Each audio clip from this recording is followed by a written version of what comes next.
ధూమపానం వల్ల కలిగే అనారోగ్య సమస్యలపై ప్రభుత్వాలు, వైద్యులు ఎంతగా హెచ్చరిస్తున్నా వినియోగం తగ్గడం లేదని కేంద్రం భావించింది. అందుకే వినియోగదారుల జేబులకు చిల్లు పెట్టడం ద్వారా అయినా ఈ అలవాటును అరికట్టాలని నిర్ణయించింది.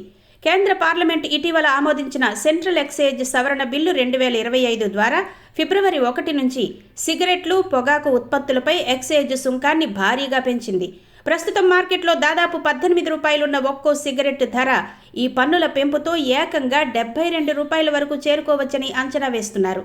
కేంద్ర ఆర్థిక శాఖ సహాయ మంత్రి పంకజ్ చౌదరి ప్రవేశపెట్టిన ఈ కొత్త నిబంధనల ప్రకారం సిగరెట్లు, పాన్ మసాలాపై 40% జీఎస్టీ వర్తిస్తుంది.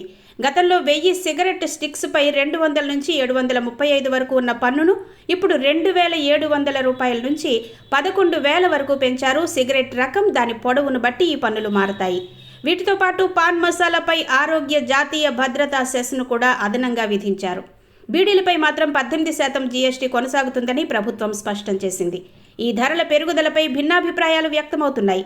ధరలు సామాన్యులకు అందనంతగా పెరగడం వల్ల కనీసం విద్యార్థులు, యువత ఈ వ్యసనానికి దూరంగా ఉంటారని సామాజికవేత్తలు అభిప్రాయపడుతున్నారు. అయితే ధరలు విపరీతంగా పెరగడం వల్ల సిగరెట్ల అక్రమ రవాణా పెరిగే ప్రమాదం ఉందని కొందరు హెచ్చరిస్తున్నారు. ఏది ఏమైనా గుండె జబ్బులు, ఊపిరితిత్తుల క్యాన్సర్ వంటి ప్రాణాంతక వ్యాధులకు దారితీసే ధూమపానాన్ని మానుకోవడానికి ఇదొక మంచి అవకాశమని వైద్య నిపుణులు సూచిస్తున్నారు.